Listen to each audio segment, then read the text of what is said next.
Hi, you're listening to Boggy Talk, Faith Conversations in the Mud, a resource of Church on Bayshore. Hey, and welcome to Boggy Talk. Thanks for joining us this last week of September 2020. It's so crazy. Do you remember? Is that the 21st of September or 29th? Of September? No, I can't, because you asked me, I can't You think don't. of it. We don't remember. I don't remember. We failed the song. I do not remember. The answer is no. But hey, thanks for joining us. How you doing, buddy? I don't even remember how I'm doing. I think I'm okay.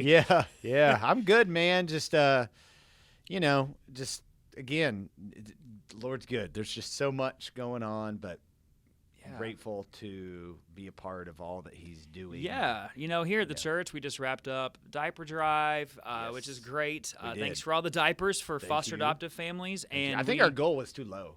We need to set that goal higher. I think we should. Let's kick it. Let's do it. So next Come year, on, man. This year was 5,000. Next year, we're believing God for 50,000, the tenfold increase. Nope. Because where would we even put those diapers? But on babies' bottoms, Justin. That's right. That's where diapers go. I know that you're out of that stage of life now, as am I, pretty much. Man. But yeah. Man, I remember that stage of life so well. Mainly because we had like 3 kids in diapers at one time, and I was like, "How are we?" Twice. Yeah. Yeah, you had 3 kids. Well, there was a gap because we have a gap between. Yeah, the sorry, fourth that and would the have been fifth, kind of insulting to Isaac. Sorry. He would laugh so hard right now if he were here and roll his eyes simultaneously. Yeah, I know. And then we kicked off collecting donations for our team that's headed to New Orleans to serve, and then we've also. Do we have someone in India right now? We do. Oh my word! How can that be? How can I be on Boggy Talk and in India at the same time? I don't know. Technology. Oh, man. All right, it's crazy. Man. Yeah, so we have You're a team. there. Yeah, there. We are right now, as this is being shared with the World Wide Web. We are in bed. But we're in a city. Aurangabad is where we are, and we are just spending time with some of the local leaders, investing in them. So and going out and sharing the good news From Niceville to Aurangabad. Aurangabad, that's right, and capital B-A-D, right? Yeah, so it's exciting. I look forward to bad sharing. Joke. That was a bad joke. It was a bad dad joke. There you go. Look forward to sharing the church, just what God's doing. It's going to be great. Well, and since you're out next week, we're going to have a very special very guest special Captain on Boggy Fun, Talk, Captain taking Fun, your place. Alec Ammons, Yeah. student minister here at Church on Bayshore. Well, I wasn't going to say his name because Gen Z is so non-committal. That's right. We don't know for sure he'll be here yet. Or maybe we'll get somebody even better. All right. Well, hey, since you're in India and you are more than just the music man at our church, the Scarecrow music man, the Gumby music That's man. right, the tall, lanky guy. Yeah. Bounces. Because you weren't short. Remember when and people wasn't called gonna us be Blinky? enough. Remember when people called us Blinky and Bouncy? Yeah, that was. You blinked a lot and I bounced a lot. Yeah. You don't blink as much anymore. I think it's because I'm too tired to blink. If they turn into long, as he snows a long blink. They're just slow blinks. Anyway, since you're not short and so your worship career hasn't taken off the way you wanted to be, you became more versatile. What a term, worship career. Yeah. Sorry. Is there anything more anti-biblical since than that? since you thought I was going to be the next Furtick and we could do meet and greets, VIP meet and greets, and it didn't Nice work reference out. to last week. Yeah, it didn't work out. Anyway, sorry, I'm going to move on past that. Lots of reasons that you wouldn't work are out. the associate pastor of worship and missions and a few other things James asked you to help with every once in a while. Right. But I think we should talk about missions, specifically since you're in India. So why does our church, or any church for that matter, but specifically our church, do mission stuff? Like, shouldn't we care about our own people? Yeah, well, we should. And we should care about others too. Okay. I think it goes back to, it's interesting sometimes when people ask, what do you do at the church? I say, I'm the pastor of worship and missions. And they go, huh? Because that's not necessarily a normal combination of roles for associate pastors. But I guess, given my heart and background, it's natural fit. But also, you mentioned this quote a few weeks ago in worship. It's a quote by John Piper, and it's this: that missions exist because worship doesn't. And, God's goal for all peoples is to know Him and enjoy Him forever, to love Him and to and to trust sing bringing in the and sheaves. to So sing bringing in the sheaves. Your goal is to And not that all worship and music are not synonymous. Music is a form of worship, but not all worship is music. Certainly, the goal is to see the peoples of every nation, every tongue, and every tribe worshiping Jesus Christ, knowing Him. And so really that's why the church does missions. The church is involved in missions. In fact, we say here at Church on Bayshore, the church doesn't do missions, we are on mission. So the mission of the church is to make disciples of all nations. And that certainly is across the oceans and across borders, but it also is here. We cannot neglect either or. Okay, so agreed. I'm with you on that. All I think right, most good. people are with you on that. Yeah. But there seems to be a lot of critiques out there and also a lot of confusion out there about what it really does mean for a church to be involved in mission. So I guess, I'd like to kind of talk about what are some of the problems when it comes to churches and how they do missions. Yeah. I think the root of the problem is when we view missions as a program of the church. Okay. And not like I think what that Unpack means that is more, yeah. So I think I'll use this as an example. When we think of missions as something we do, it's us going in and we're going to help some people, and really what happens is we center ourselves in the story. Like, we're going to do this, we're going to be involved. Totally just laughing at you because you're wearing this ridiculous shirt that we forgot to make mention of. If you're watching, just appreciate this shirt. It is how did you get this shirt? It's a cat. It's a with cat lightning. with lightning It looks like bolts the Emperor in Star Wars coming shooting lightning. out. Yeah, but it's a cat. Yeah, you're right. It's What's the Emperor's name again? Palpatine. Palpatine. Man, you're such a nerd. My kids love Star Wars. All right. Well, yeah. My good friend and colleague, Pastor Justin Wyatt, bought me this shirt. Well, yeah, from a yard sale. Yeah, from a yard that sale. one of our friends actually donated to the yard sale. Yes. So, Anyway. it was for you. I saw it as like, So I I have wore to it get for this you for since James' you're really birthday. not here right now. That's right. So, as Back I was to saying, the problems of missions. you just looked you down. You didn't acknowledge my cup in your either. flowery cup. It matches your shirt. It the does. colors. It does. So Sorry, I don't have the anyway, lumberjack when we thing center going on. ourselves in the story, we make ourselves the hero and not Jesus.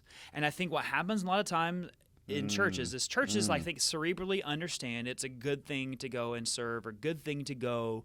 We're talking mainly global missions, but this can happen locally too.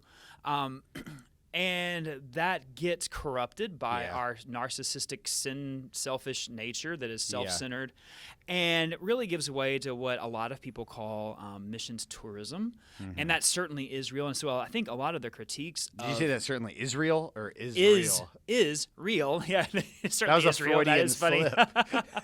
Yeah, there is a lot of tourism going on in Israel. There is, yeah. But I think what happens is that where we go on mission trips to feel good about ourselves, to feel like The experience. Yeah, it's about the experience. It's about what we get out of the trip.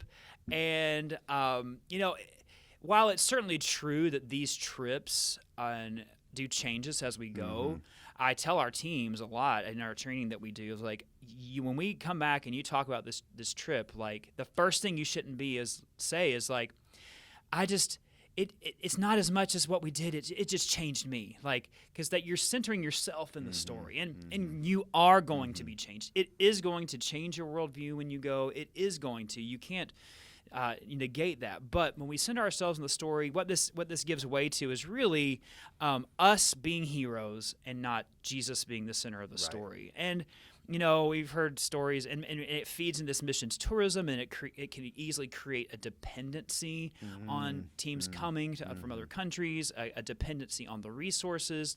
It's focused on the mission team's experience rather than empowering and discipling the local believers who live there 365 days a year.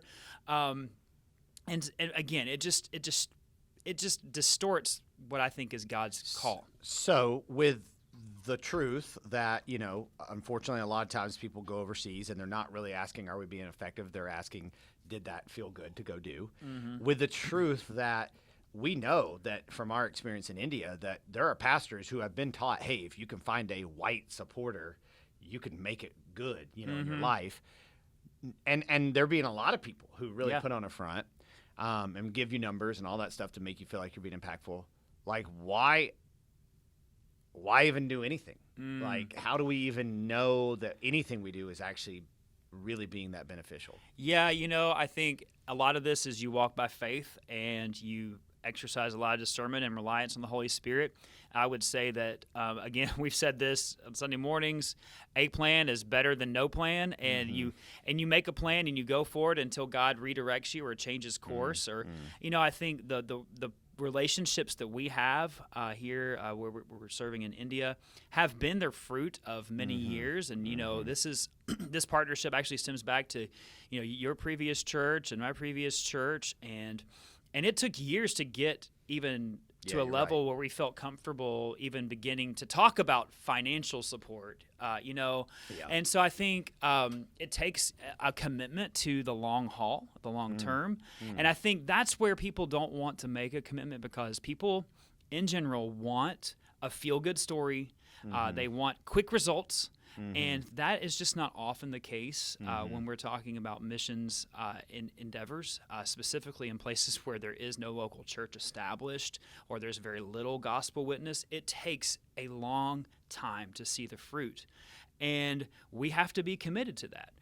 I think that, we've talked a lot about how the truth that happens in the church where like the fruit isn't happening, but then the pastoral leadership feels the need to like make it look like there's fruit to keep people engaged. And I think the same thing happens with missions where missionaries, whether they're American or they're national, to where we're serving, and missions organizations also like wrestle with that same tension too. If we don't, like, nobody's excited that, hey, we're going to go here 20 years and there may not be a ton of fruit. But trust me, in 20 years, by that time, you'll see a lot of good work. People don't have the patience. It's not as exciting to the Western church because I think this is important to understand. Just like the Western church, like we celebrate numbers. We celebrate, quick success, you see quick success, or, you see churches posting and not, some churches do this. And I saw a church recently and I really think, my personal opinion is this pastor is trying to, and it's not a local church, but it's this pastor is trying to platform himself. And he's like, we had 202 baptisms today. And I'm like, while I want to rejoice. And I'm like, hey, I'm sure that many of those are legit. But I'm like, but really, are all, and I think that gets celebrated. And people are like, wow. And then what happens is churches are like, what did they do?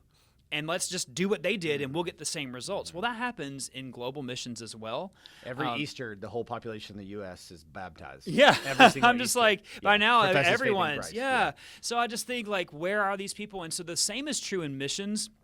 In global missions, a lot of the popular stories of global missions are about these movements of church planting where, the gospel just spreads like wildfire, and in 3 years there's 100,000 new believers.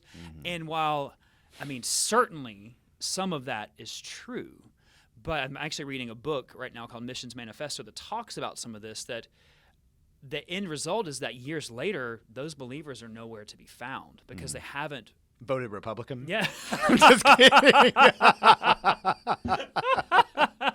Oh my gosh. Sorry, if your ears just exploded from my laugh right there. We're going to move to this format of Boggy Talk where I ask you questions. You talk about these serious things, stuff, and you just interject random clips.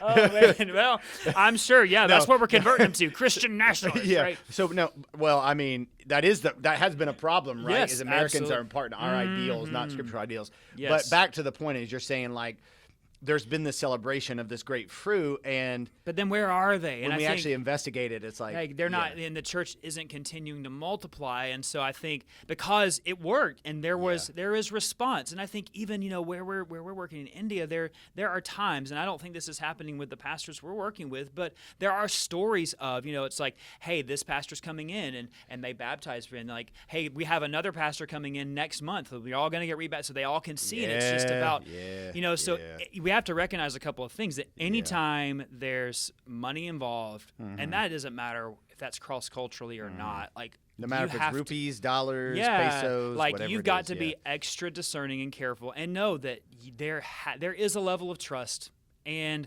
you have to do due diligence, and I think we are. There is accountability, and and we're working to just continue to stay in conversation and to not create dependency.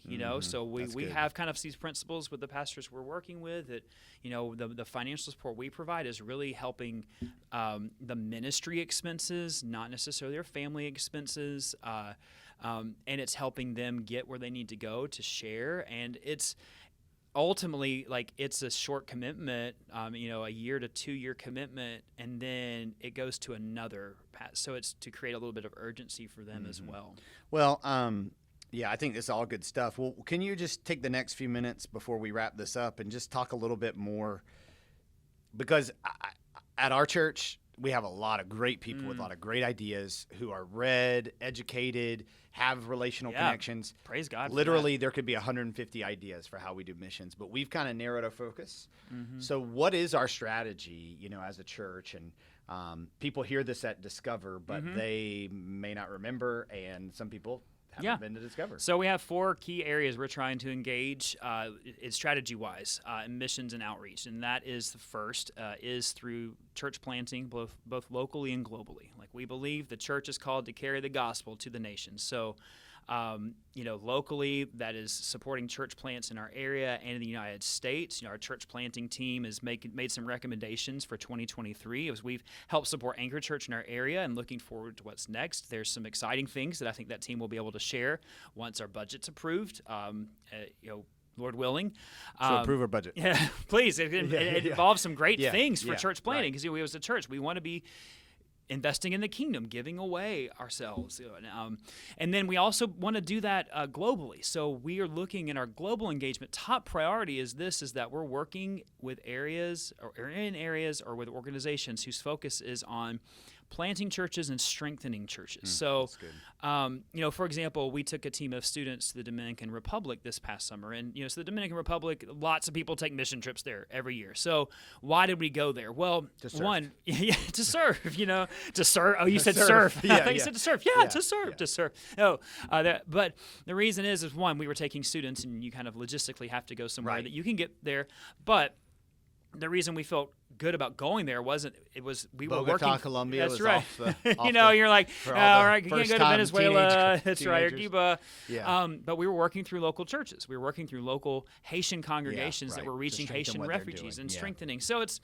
We want to keep that at the forefront of what we're doing, and so that's our engagement. And I think, Lord willing, once we continue to see what we're doing in India flourish, and it's difficult there for our pastors and leaders. The government makes it difficult, but we want to. Our next priority would be let's look at another place where the gospel is, where it's not truly fully engaged with the gospel, and where can we help the gospel flourish. So local and global church planting, missionary support. We want to support missionaries, global missionaries that God is calling from our church to go and serve. So we have 3 missionaries right now that we're serving, that we're supporting financially through prayers, through just needs they have. They let us know, and we as a church one try of to them meet was them. here this past weekend. We prayed Yes, for them in service, the Stokes who are serving in South Asia. Hopefully you had a chance to meet them and have lunch with them. And they are working church planting in a very unreached area. We have Laura Jones, who serves with One More Child, serving orphans and vulnerable kids in Uganda, and then we also have the Hamiltons, who serve with Back to Back Ministries in Mexico.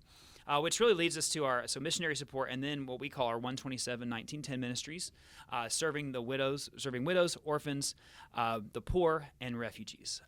James 1:27 and Leviticus 19:10 are 2 key verses, but really the whole testimony of Old Testament and New Testament. These are 4 people groups that God calls His people to take care of. So at our church, widows are primarily cared for through deacons, sometimes through our benevolence ministry, but our deacons take care of widows.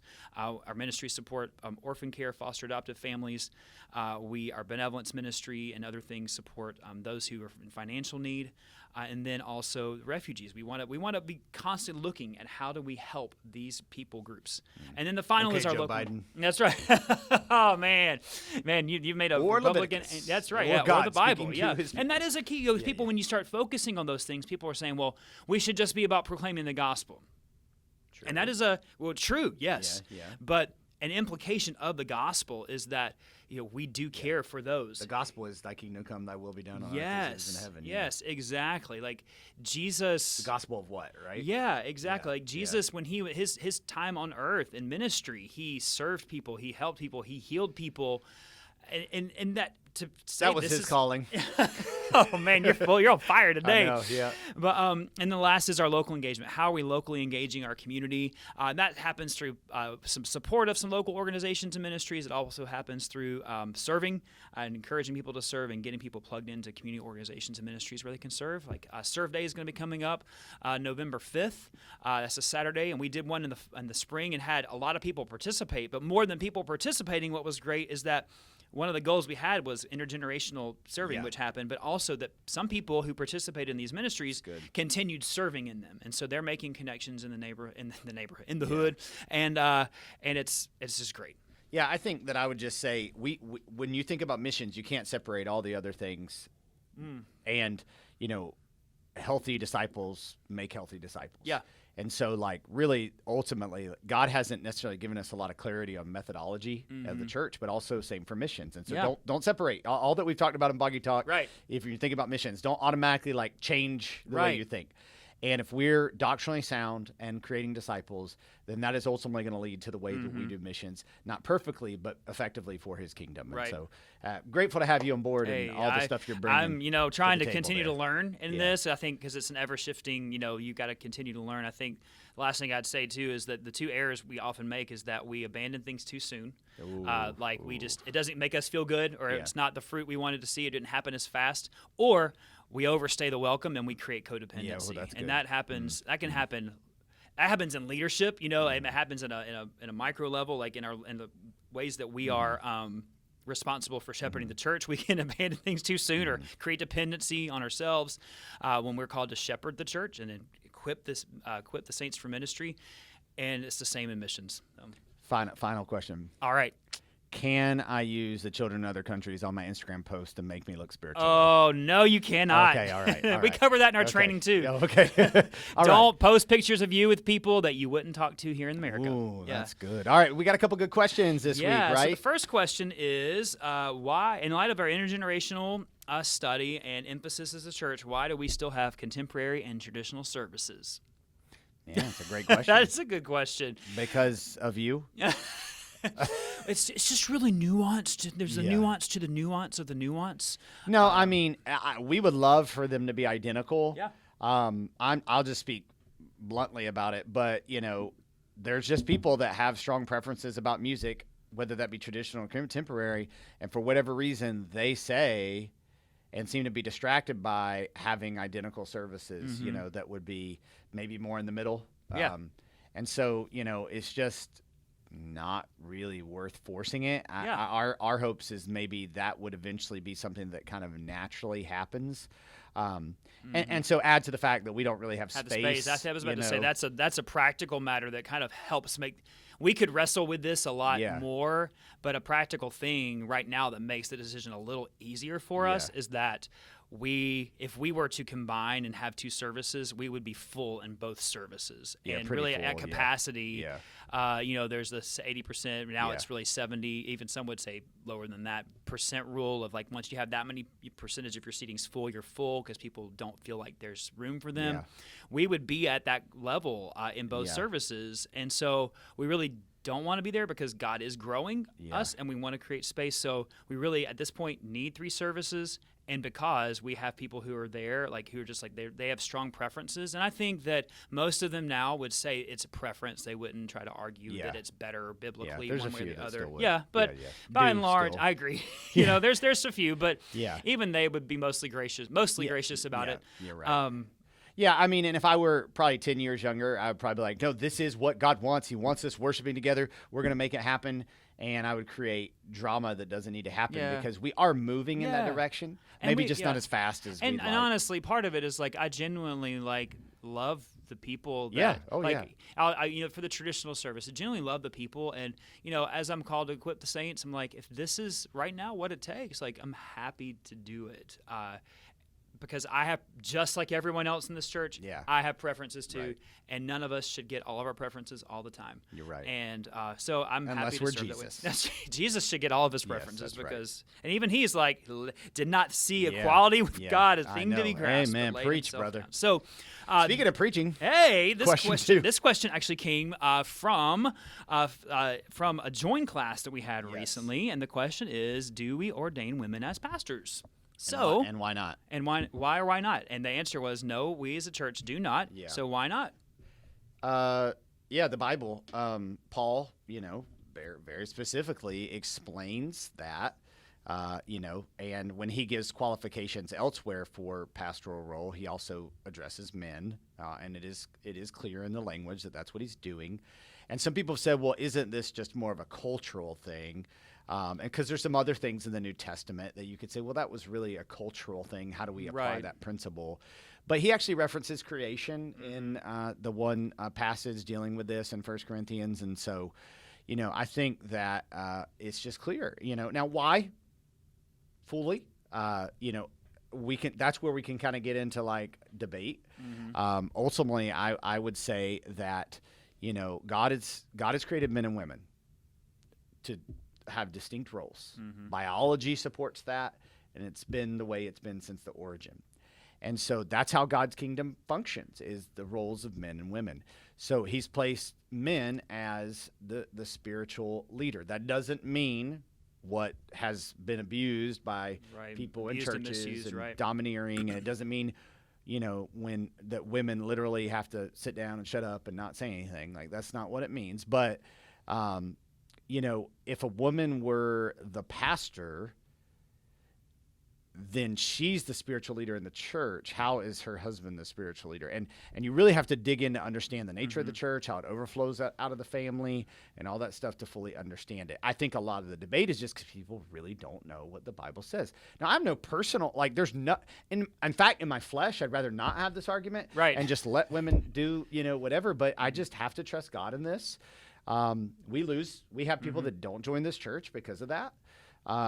And, I still think, though, it is the responsibility of the pastors and leaders of the church to figure out how do we allow women, to use their gifts while just not in this one role. Yeah. I think that's a good point. Going back to what you said, two things. Going back to what you said about, isn't it just cultural? And I think a lot of those cultural things are tied to women, like when Paul talks about women wearing head coverings and being silent, why are those cultural and this isn't? And I think you explained this one goes back to the created. His appeal is back to the created order, whereas other ones, they, are clearly like cultural things in terms of what was going on in their worship practices. Yeah. We can talk. We won't have time to dive into all that right now. But then, like what you said, I think that's this is Boggy. that is right. It's Boggy. Yeah. But I think what you just said too is that we as church leaders should be actively seeking out to help women, and that sounds bad, but to make sure that women are able to flourish in their giftings and callings in all the ways that they are free to do that, and which is a lot, I think. And you referenced this, I think, recently in something we were talking about. We talk a lot. But it's not just any men; it's qualified men. Yeah, it's not. Yeah, So it's not just like that any man can be a men- pastor, and it's got to be the qualified man. Yeah, there's- it's the people set apart by God for this role. And that's where I think people get stuck, and because it has been abused and it has been misused. And you said in a sermon a few weeks ago that women are not called to submit to men. Right. Their husband. It's Right. very clear, Yeah, and so, and that's where I think it's just women be quiet and the man's in charge. And in fact, I think we as a church really, and our leadership teams and our trustees, that's men and women, and it's open to either one, and I think because we need all these voices to be the church God has called us to be. And so we have to be intentional about seeking that out. Yeah, and so, I think I've talked about this before here, but, when there's churches and they call both the husband and the wife the pastor, and they're the team, I don't see why you would do that, because the office in the Bible has clear qualifications. And so a church I'm going to be a part of isn't actually going to do that. But, I'm not going to berate somebody for doing that. again, even if I disagree with them, and while just in our context, it would be too confusing to have a woman teach on Mother's Day. There are churches who say, hey, we have women teach. They're not exercising authority, though. The pastors have doctrinal authority. They're teaching under their authority. I'm not going to go to, town arguing with them on that either. Again, just for me, I think it creates confusion when you do that. So I think there's some liberty here. Yeah, there is. And I think some people try to take it to an extreme. I've listened to women teachers who are teaching the Bible, and I'm like, man, that's a great insight. I wouldn't have thought of it that way. I think of listen to Jen Wilkin teach. If you listen to, it's like, well, that's great insight. Oh, yeah. But she doesn't claim to be a pastor. Right, yeah, exactly. Her podcast actually is she's a great very one to clear. listen to because she talks about this regularly. Yeah, what's it called? You listen to it. Knowing Faith. Yeah. She's on a podcast. You listen to all the ladies' podcasts. Every single one. And that's not just a ladies' podcast, just so you know. But it's just a good, I just think there's this great insight. And if I were to go to a life group and there was a woman instructing that week because of, whatever, I would listen and I would probably receive a lot, The book of Joel and the book of Acts say that women will prophesy. Mm-hmm. So it's not that women can't, with the Holy Spirit, it's not that women can't speak publicly, it's just this role, that the Lord is, and it goes back to the created order and the way God's made men and women. And so, I would just ask people who really buck against what I'm saying, is the place you're coming from seeing the Bible through culture or seeing culture through the Bible? And because a lot of the argument of, no, I can't believe that churches still do what I'm saying right now is not coming from a scriptural basis, and anyway. All right. But we love you. Look, we love you. Seriously, and we agree to disagree. And there's some people who would be like, and if you do this, I hate you, and you're not, you don't believe the Bible, and that's not at all what we're saying. So, there's charity qualified people for the All position. right, so Game time. So we need to lighten this up. Yeah, we're gonna lighten this up because there's some heavy questions. Yeah. So I just we were talking about missions, and missions is all about having to make decisions where there can be great options. There can be option A is good and option B is good too. Which one is gooder?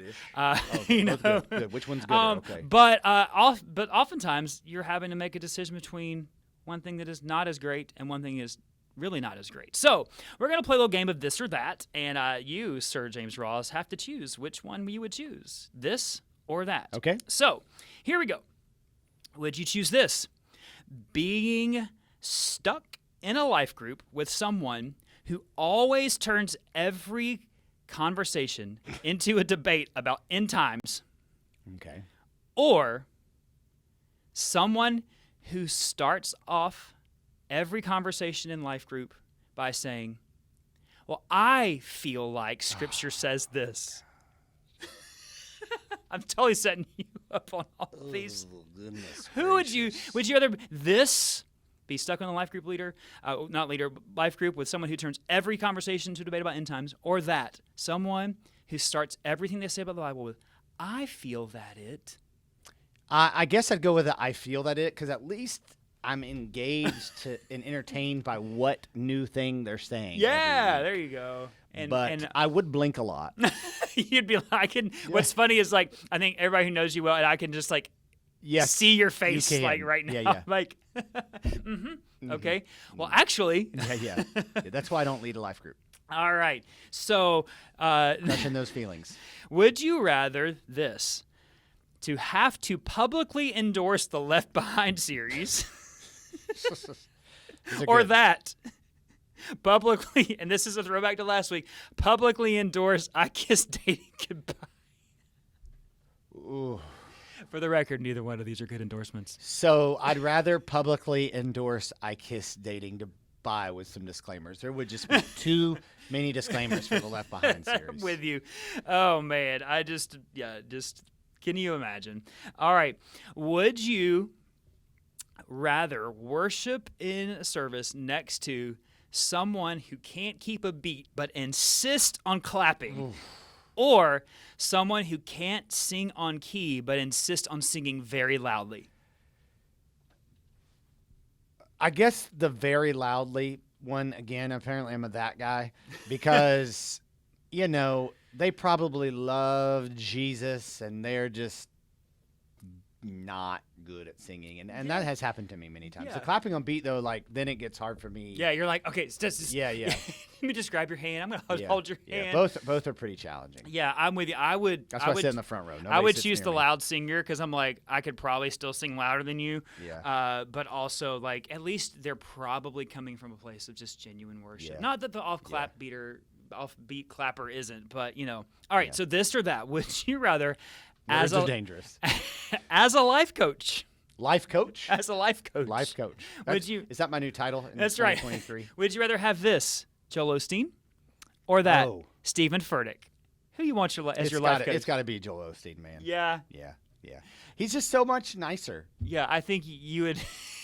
You would just like, again. I think the same face you'd make at someone who says, That "I is feel true. about this," That you'd is be true. like, That is true.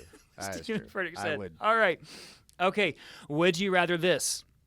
Would you rather be forced to greet people on Sunday mornings with a hug and a holy kiss, Woo. or have to wear a mask all the time you're at church? Ooh. Have to wear a mask. Me too. I can't kiss everybody. That's just a lot of kissing. It's not holy. And at that point. you're like, My nah, you heart, know, the whole, yeah, and culturally that happens, you know, but it's Yeah, not no. American culture, and that's what we're used to. So, all right. But Okay. wearing a mask really got old. Remember Yeah. when we did that? Oh, it was, yes. Like it you was, forgot. Yeah. Remember No, we did that? When was that? Yeah. 2020. Yeah. All right. Two more. All right. This or that. Would you rather have to sing every Sunday this, Reckless Love, or that, a current pop song with rewritten Christian lyrics?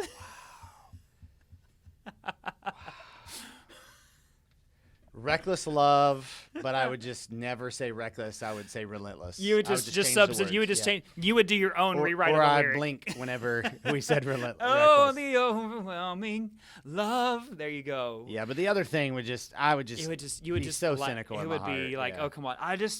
Man, it's doing that is only good if you're actually doing it to be a parody. But there was a season when that was legit. Like, I remember going to this big community. I think maybe I told this story one time, but it was like a big community like worship thing in college, and the song "Free Fallin'," Tom Petty, which is about like marijuana. Like, and they like rewrote the songs. They're like, everybody wants you to stand up, and we're gonna like sing this song. And they start off like, "Darn, she's a good girl. She reads her Bible." Oh. And it was like legit. Like they were like, this was totally sincere. And I was like, I can't sing along with this. If it were because- reformed, it'd be like, she's a good, bad girl. that girl, wretched sinner. Wretched sinner. She can't turn her eyes up until the right. Holy Spirit comes upon her. Okay. Sorry. All right, last one. Would you rather have to get a tattoo on your forearm that says "Follow your heart," Oh, my goodness. or On your heart that says follow your arm?